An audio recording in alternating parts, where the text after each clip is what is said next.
আসসালামু আলাইকুম।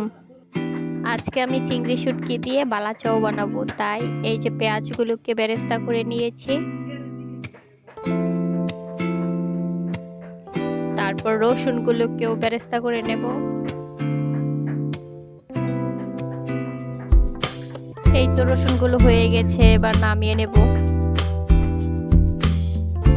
এবার চিংড়ি শুটকিগুলোকে ভেজে নেব। আমি কিছু ছোট চিংড়ি আর কিছু বড় চিংড়ি নিয়েছি। তারপর শুকনো মরিচগুলোকে ভেজে নেব। মরিচ ভাজা হয়ে গেলে মরিচের মধ্যে একটু লবণ দিয়ে মরিচগুলোকে ভেঙে নেব। তারপর কড়াইতে দিয়ে দেব অল্প পরিমাণ তেল, তার মধ্যে দিয়ে দেবো শুকনো মরিচের ফাঁকি দিয়ে কিছুক্ষণ নেড়ে চেড়ে যখন মরিচে কাঁচা গন্ধ চলে যাবে তখন দিয়ে দেবো পেঁয়াজ বেরেস্তা, রসুন বেরেস্তা, একটু নেড়ে চেড়ে তারপর দিয়ে দেবো চিংড়ি শুটকিগুলো যেগুলো আমি ভেজে নিয়েছি।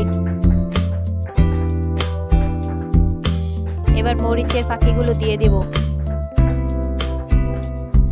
এবার কিছুক্ষণ নেড়ে চেড়ে তারপর নামিয়ে নেব।